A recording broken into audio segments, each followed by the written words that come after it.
Hello again, everybody. This is Dan Clouser, and welcome back to the Journey of My Mother's Son podcast. Yeah, I'm joined with Ben Albert, who's the owner and founder of Balbert Marketing. Ben, thanks for joining me today. Dude, Dan, excited to be here. I've said this to you once. I'll say it a million times. Love the show. You put a lot of effort into it, so I'm blessed to be a part of it today. Thank you. Appreciate you being here. And I love connecting with people who I have a relationship with prior to the show. And Ben is one of the amazing people I've met through Justin Shank's Growth Now community. And I think he's now the third or fourth person from that community that I've had on the show. And again, I love meeting new people and connecting with new people, but I love being able to connect with people who I already have a relationship with. So, Ben, again, I really appreciate this. But before we get on to the conversation, let's just introduce yourself. Who is Ben in your own words today? Yeah, so Ben is a curious soul. I feel like I live a life of wonder. I joke it's on my LinkedIn profile that I ask questions for a living. And if we were to segment two main professional categories where I get to ask questions, no, I'm not a therapist, but that would be fun as well. Um, I have my own podcast, the Real Business Connections Network. There's 6 different segments, and it's all about having great conversations with brilliant people and probing and asking questions and having discussions because, I want to get the knowledge from the people that have it to the people who need it. And the podcast is a fantastic way to do that. The other category where I get to ask a lot of questions is the owner of Balbert Marketing. And whether you're a marketer or not, whether you're a business owner or not, I just believe there is no square peg round hole. I believe that there is no key to success, to winning, to happiness. There's no key. It's a combination lock. And the thing about it being a combination lock is each and every individual has their own combination. So in my marketing firm, I get to ask a lot of questions, learn about new businesses, learn about where their North Star is, and find solutions to different creative problems. So ask questions for a living. It's fun. Love that. I love that. And I want to find out more about all of that stuff. But before that, one of the reasons I wanted to get you on the show is I think your story is really a story of resilience. Um, you know, Not unlike many people, not only in America but across the world. You found yourself, you know, shortly after the pandemic started, unemployed, without a job, and really kind of depressed and in despair. But instead of kind of wallow, and you probably wallowed in it for a little bit, Oh, yeah. but, but instead of wallowing in it for a really long time, at one point you said, you know what, this is the hand that's dealt. Now here's what I'm going to do to overcome it. And you went out and you started Balbert Marketing, and now you're killing it. But just tell me a little bit about that process of you know having a successful career and then all of a sudden having nothing again, like many people found themselves in that position during the pandemic. But you were like, you know what, that was the hand that was dealt, but I'm just going to play it and we're going to make the best out of it. So just talk a little bit about that and how you came through that, and to where you are today with Balbert. Yeah, and I appreciate a lot of what you do as a volunteer, Dan, because my father, 2015, passed away from kidney disease that was caused by his liver disease, that was caused by his alcoholism.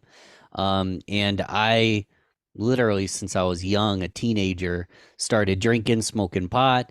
And then when COVID hits in 2020, um, just the world came crashing down on all of us. And I was down and out. In my like bio, I mentioned, down and out, staring at an empty bottle of Jim Beam whiskey. What's funny is the bio makes it sound like it was this one beautiful aha moment, but there was dozens of moments in my life where I was laying on this bed behind this green screen, down and out, staring at an empty bottle of whiskey. And some of the times I would drink the next day just because, a hair of the dog, feel better.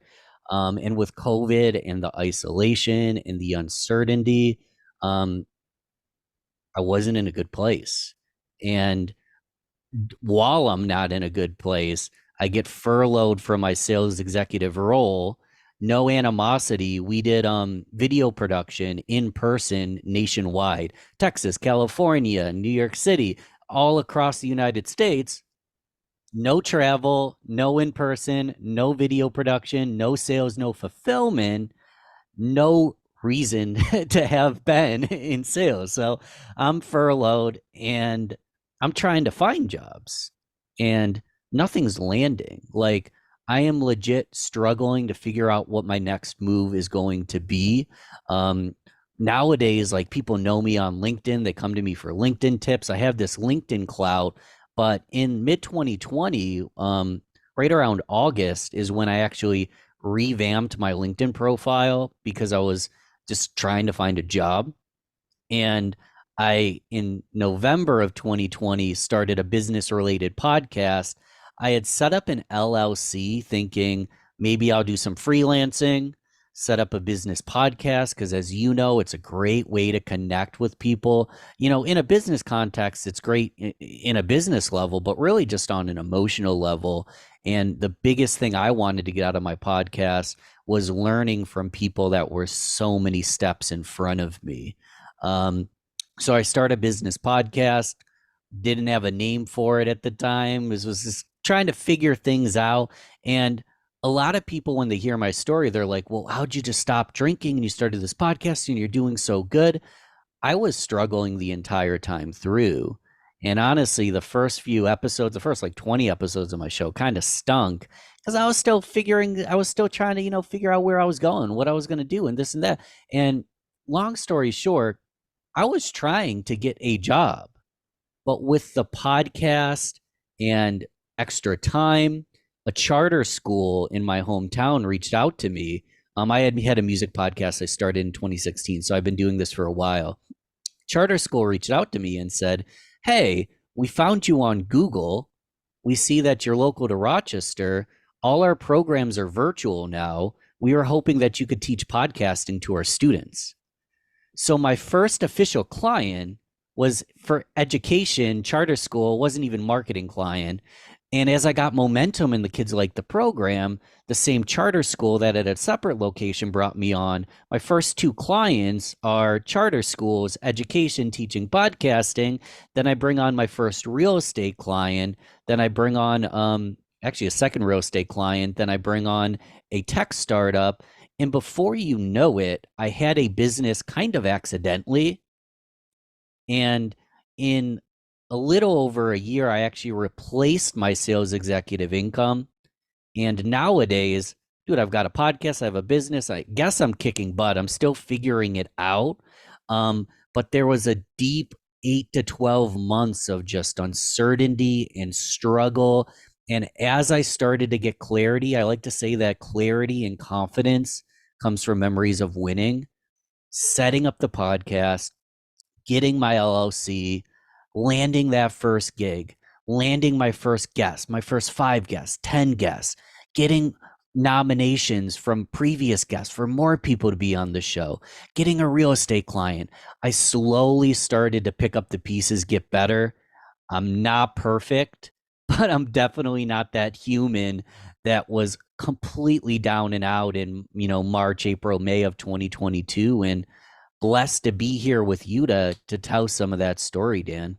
Yeah. And I love that because, like I said, you were not, in the minority of, people who were dealt that hand, but everybody deals with it differently. And, I think a lot of people just kind of, went the wrong direction during that time. And actually, you know, the statistics show about, how suicides went up and addiction went up and all that stuff skyrocketed throughout the heart of the pandemic.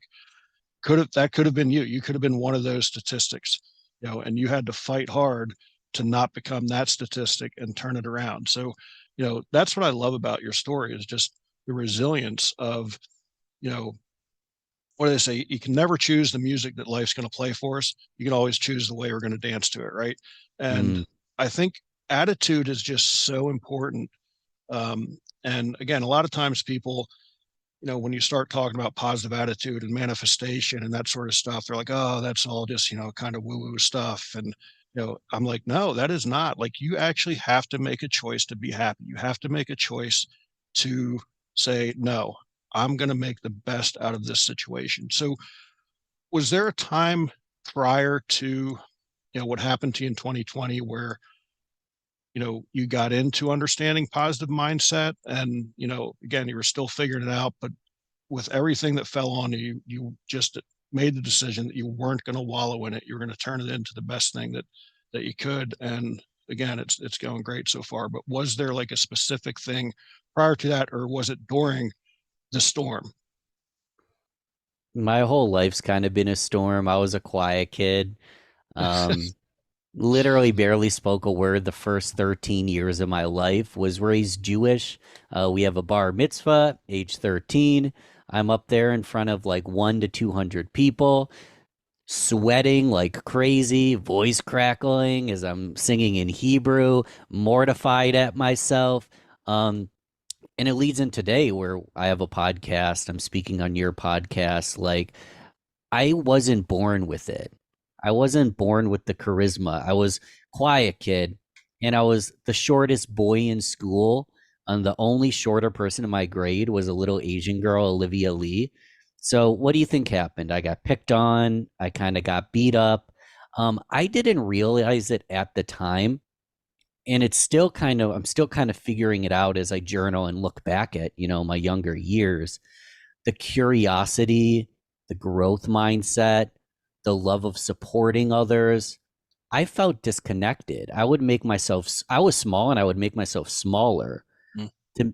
to connect, to grow, to expand. I started reading like self-helpy kind of personal growth books as early as in high school, and then smoked pot, kind of did different things like that, but got really like creative and into like just the mind body connection and studying that stuff very very early in college. And I think that this is a joke I tell, and I think it's true. The reason a lot of psychologists or therapists get into psychology or therapy is because they're trying to figure themselves out. You might be That's on to something there. that's who I was. So a lot of it came from a place of lack. And I don't have it all figured out. I'm not the number one source or, the number one expert on anything, but I came from a place of feeling small and feeling lost and feeling misunderstood. I learned from that place of lack. And I believe that now I have a higher capacity for empathy and growth and understanding. And I'm way sharper than I ever would have been if it was just handed to me. But I mean, yeah, you're a short little Jewish kid who wants to be a basketball player, is getting beat up and has an alcoholic father. And my mother had multiple sclerosis. And a lot of my life was helping take care of some of her physical and mental depreciation and her needs. Um, and it was all a blessing because it's who I get to be today, and it's who made me who I am today. And isn't it amazing how, you get to a point in your life where you can look back and you can reflect and you can connect the dots. And, again, during the midst of it, you may not look at it as blessings, but now that you can look back and say, what, every single thing that happened in my life is what has made me who I am today. And I think that's so incredible when we can sit back and reflect. Steve Jobs did a speech, I think, for Stanford graduation, Mm, and talked about reflecting and connecting the dots, and that you can't connect them looking forward, you can only connect them looking backward. And I think, back. I find that, such a blessing today, is being able to look back and connect the dots and understand, like, oh, I understand why this didn't work out the way I wanted it to work out. It actually worked out better than I thought. um so I love that. I want to add one thing, Dan, too. Yeah. It's not always like happy lovey-dovey. Ooh, I like to say like things happen for a reason, life happening for me. I get to do this. Sometimes it actually sucks. Yes. It is terrible Yeah. and it is painful. But when you realize, like you said with Steve Jobs, that later you'll be able to connect the dots, even a really hard time can be just slightly better. Yeah. And if we can get through it, just imagine the other things we'll be able to get through over time. Yeah. Yeah, I It's love not that. always freaking easy, though. People like to pretend it's sunshine and rainbows. It sometimes sucks, bro. It does. Yes, it does, without a doubt. So let's shift a little bit, and like, you talked about being able to be more empathetic and that sort of stuff. I think that's one of the things that's probably helped you within your business, marketing. I think marketing a lot of times is something that many people approach as a one size fits all sort of thing. It seems like your approach is, again, asking questions. You want to find out, you know, what does your client actually need? And I know I'll go back, a guy coming from the youth sports industry, so to speak, and being a baseball coach for most of my, adult life. Mm. I always hated when other coaches were like, no, this is the way you do it. This is the way you do it. It's like, no, that's not the way you do it. I mean, there's a couple, principles and a couple non-negotiables within that. But man, every kid is an individual. Where just like you, no two businesses are alike.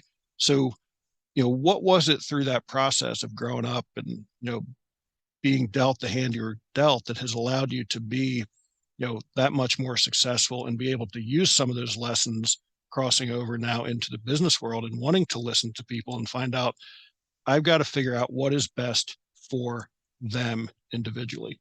Even though that this method worked great for my last client, it's not going to work great for this client. So what do I have to do to make it work great for them? Yeah, it's a blend of both of the lines of thinking that ultimately helps it work great because there are fundamentals. You pick up a guitar, there are fundamental notes, there's a fundamental tuning, there's ways to play. You can be like Jerry Garcia, be an anomaly with no pinky finger and still get by, but for the most part, you want to learn the playbook, you want to learn the structure, you want to learn the essentials. But are you going to pick up that guitar? Are you going to play jazz? Are you going to play heavy metal? Are you going to be tapping on the guitar? Are you going to be strumming chords? Are you going to be soloing? Once you understand the fundamentals, you get to get, freaky and have fun. You get to take it any way you want. And I'll give you just a commodity industry on purpose, really. I could just even do marketing. That's another commodity. Let's be real. But financial advisors, there's a lot of financial advisors. There's a lot of red tape. There's a lot of things you can and cannot say. Not really many things you can say. Actually, more things you cannot say. The only thing that differentiates, BA to DC to EF in a pack of headshots, well, nothing really differentiates any of them in a pack of headshots. The one differentiator is who are you? Who do you serve? How do you run your business? How do you show up? If you bring on a client, are you calling them on their birthday? Are you sending them a Christmas gift? Are you sending them a gift just because? Are you posting social media content saying, this is something that I learned through struggle, and I want to teach you this so you don't have to make the same mistake? If you were to choose to work with me, we can do A, B, C, or D. But whether you work with me or find some other financial advisor, I want to get the knowledge to you to make sure you don't make mistakes that I made or Mark made or Dan made or Lisa, or on and on and on. So even if you're a commodity, the one differentiator is going to be you and your culture and or possibly the kind of products and services. We can kind of get micro if we wanted to, but I can't go in and say, well, I worked with Dan and he's hardworking, he's blue collar, he's very direct, he's very compassionate. You need to be this way. Well, I could be speaking to someone who has a completely different personality, a completely different reason, a completely different North Star. So, again, the fundamentals: create content, have a website, give value, help people, show up on Google. None of those fundamentals are going to change. But the impression we get and what we do within those fundamentals is where we get to get really freaking creative. And that's probably the funnest part of my job, really taking simple concepts. We want you to show up on Google, but what happens once you show up? What do you look like? What does it say? What's the call to action? What do you offer? That's where it gets super tailor made. So it's both.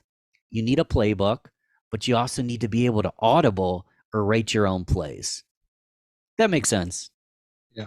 Makes a lot of sense. Makes a lot of sense. And again, I love that approach because I think there's just so many people who, they think it's a cookie cutter approach. They think it's a one size fits all approach. And that's just not the way it is. That's not the way life is. We're all individuals. We all make We are. things, you know, we all tick differently. And that's the same as a business, whether you're dealing with a mom and pop shop or a huge corporation, like there's still individualisms within those, you know, two types of clients. So when you're dealing with like a larger client, um,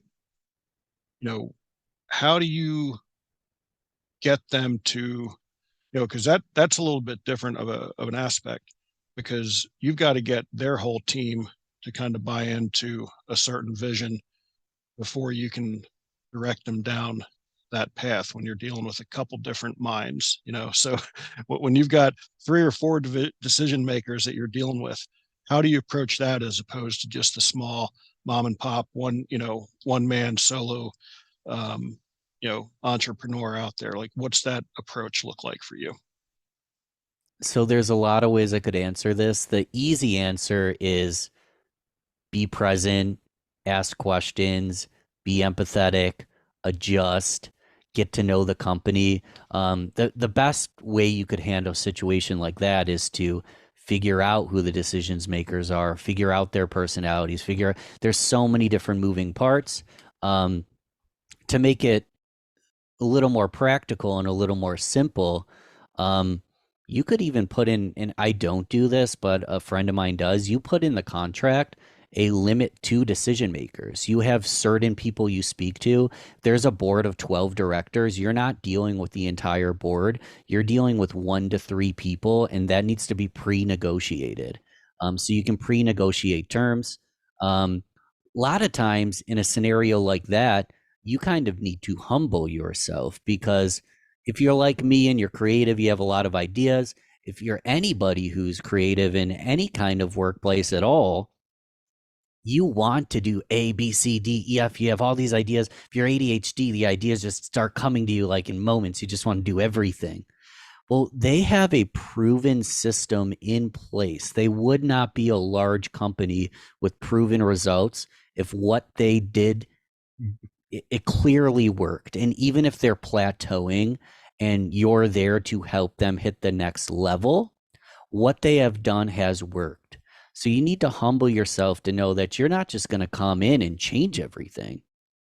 You might actually have to take some orders and over time kind of change the culture of the process, change the culture of the marketing, change the culture of the conversations. But it's try to deal with as little amount of people as possible. And in the military they do it. There is a tiered structure, but communication runs very much in like a flat, like a few people make a few decisions and then everybody passes it to the teams, passes it to the teams, passes it to the teams. There must be certainty. So you're speaking to a few amount of people, you're following their lead, you're bringing in new ideas, but you need to be humble enough to not just like shove your ideas down someone's throat and expect them to change it. And really just empower the team to communicate within one another because um, part of what I'm saying slightly philosophical because I don't like working with organizations with a lot of checks and balances. I'm being transparent with you. I like when I can go in and be agile and be creative, but when I'm in a scenario where I can't be quite as agile creative, that's not a problem. Let's find a way to make this work. Even if we end up moving slower, if we're moving slower with a lot of weight, we can still push a lot of change. It just might not go as fast as you wanted to at first. So I don't know if that makes sense, but that's my philosophy on it. Yeah, no, it definitely does. Definitely does. So, like I mentioned at the beginning of the show, you and I connected through Justin's Growth Now community. So obviously, you know, you're a person who believes in surrounding yourself within a positive community and having people who are positive around you.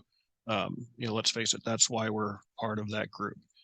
Why do you think it's so important to surround yourself, amongst others like that. Uh, Something silly came to mind. So, what water bottle do I have right here off screen? I don't know. I've got a Red Sox cup though. I saw you sipping from that a moment ago. Sox, baby. The reason I asked that stupid question, what water bottle, and it's a brisk pink lemonade with water in it. It doesn't have pink lemonade. It's a big old water bottle. I drink a couple of these a day. You don't have the same information that I have. Goes both ways. You know so many things that I don't know. And we sometimes don't know what they are. You don't know what that water bottle is. I don't know how you can help me until we surround each other and you have a peer group of people that are willing to help one another. And I mean, what my buddy Brandon gave this great analogy. I don't know the numbers, but in short, this is, I'm going to butcher the actual numbers, but a horse can pull 1,200 pounds, but two horses together can pull 5,000. So the concept, and those numbers aren't perfect. Go fact check me. Let me know what the actual is. When you surround yourself with other great people that know things you don't know, that have insights you don't know, that can support each other and be peers and friends and support staff and accountability, we can no longer no longer do we have to pull 1,200. Let's go pull 5,000. And just imagine if we bring 4 to 8 to 36 of us, the amount of weight we can carry and the amount of change we can create. Yeah, for those watching this on YouTube, they can kind of see me smiling a little bit because I actually in my first book I wrote about that analogy, and it's actually 6,000 pounds and 36,000 pounds. I'm way And off, but the point was made at least. and I actually used that when I was coaching to Okay. make my players understand. I was like, look, if one of us can do, 6,000 pounds and two of us can do 36, I'm like, if all 15 of us on this team are pulling in the same direction, like think of what we can move. But then I would take it one step further. I said, but by the same token, if you get the same two horses trying to pull 6,000 pounds, one that direction and one that direction, nobody's moving. I'm like, so the power in numbers to move forward. So I really lit up when you started using that analogy, because I used it a lot while I was coaching, so much that I actually put it in my first book. Well, But it is so true. And when you surround people, like that, the sky's the limit. The sky's the limit. Because like I said, you don't know what I may bring to the table for you. I don't know what you may bring to the table for you. And then there's, how many others of us in that group that we're constantly learning from each other. Because I think the day we stop learning is really the day we stop growing, because we're never ever going to know it all. So that's why I like surrounding myself mm, in that type of community. And I kind of interrupted. You were going to interject something there. So go ahead. no, don't worry about it. I was going to ask you to kind of think about this one. I have my own answer, but I'm curious your thought. So let's say you have a horse that's only pulling 3,000 pounds. What do you think's going to happen if you take that 3,000 pound horse and put them in with the 6,000 pound horses? Are they going to wallow and fall to two? Or do you think those 6,000 pound pullers will help that 3,000 get to six? I think the latter. I think the horses that are lagging behind will definitely rise to the occasion. I don't know if there's any scientific fact behind that, but I think it depends on the attitude of the 2,000 pound horse. Mm, Let's face it, you can, you know, you can be given all the answers in the world. You can be given um, all of the equations that you need, but if you don't apply them, it doesn't matter. Like correct. we talked before we were recording. We're at a place called the Dream Center right now down in Beaumont, Texas, which is a faith-based recovery center. But the first step to recovery is you making that decision. So like people could come into this facility that we're volunteering at right now, be given all the same procedures that someone else is given, and one of them is going to be successful and one isn't. but that's only because of what that person's decision is to apply or not to apply those decisions. So I think that's the other factor in the 6,000 pound horse and the 2,000 pound horse. The 2,000 pound horse has to want to get to be able to pull 6,000 on their own. They do. That's a huge distinction. I want to add one more layer to the distinction because I think in entrepreneurship, I see it in entrepreneurship and sales.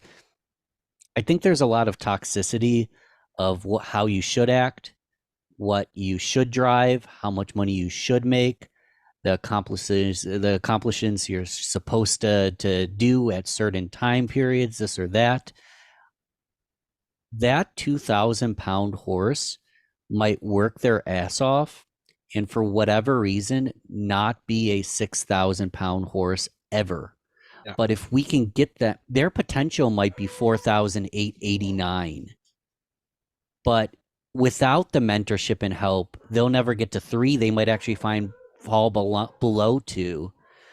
But if we can get the 2,000 to 4,889.6, where they reach their potential, not what everyone around them tells them they should be pulling, that's a win too. Yeah, So it if is. they're invested and they do their best, it might not. I wanted to be a basketball player. I'm never going to be Michael Jordan, but I can still be the best Ben Albert that I can be, just how you're the best Dan. Yeah. Yeah. And I think that's a great perspective as well, because like, we talked about earlier, we're all individuals, so we all have different things that make us tick, different things. So, it goes back to that cookie cutter approach. And, as long as we're being the best that we can be, I think that's the most important thing. So I love that you added that extra layer of perspective to We could the go all day conversation. just on that analogy. Well, I need to read your book because I want to dive deep into how you explained it and the science you brought up because it fascinating, man. I'm happy this came up. Yeah, yeah. So am I, for sure, for sure. So Ben, I mean, I could talk to you literally for hours. This could turn into one of those 3-hour Joe Rogan podcasts, but I try to keep it strapped in a little bit. But is there anything that we didn't talk about that you think would be valuable for us to chat about for our listeners? Mm. So there's a million things that we didn't talk about that would be valuable to to not have the whole FOMO. One term that I've been loving lately is JOMO, joy of missing out.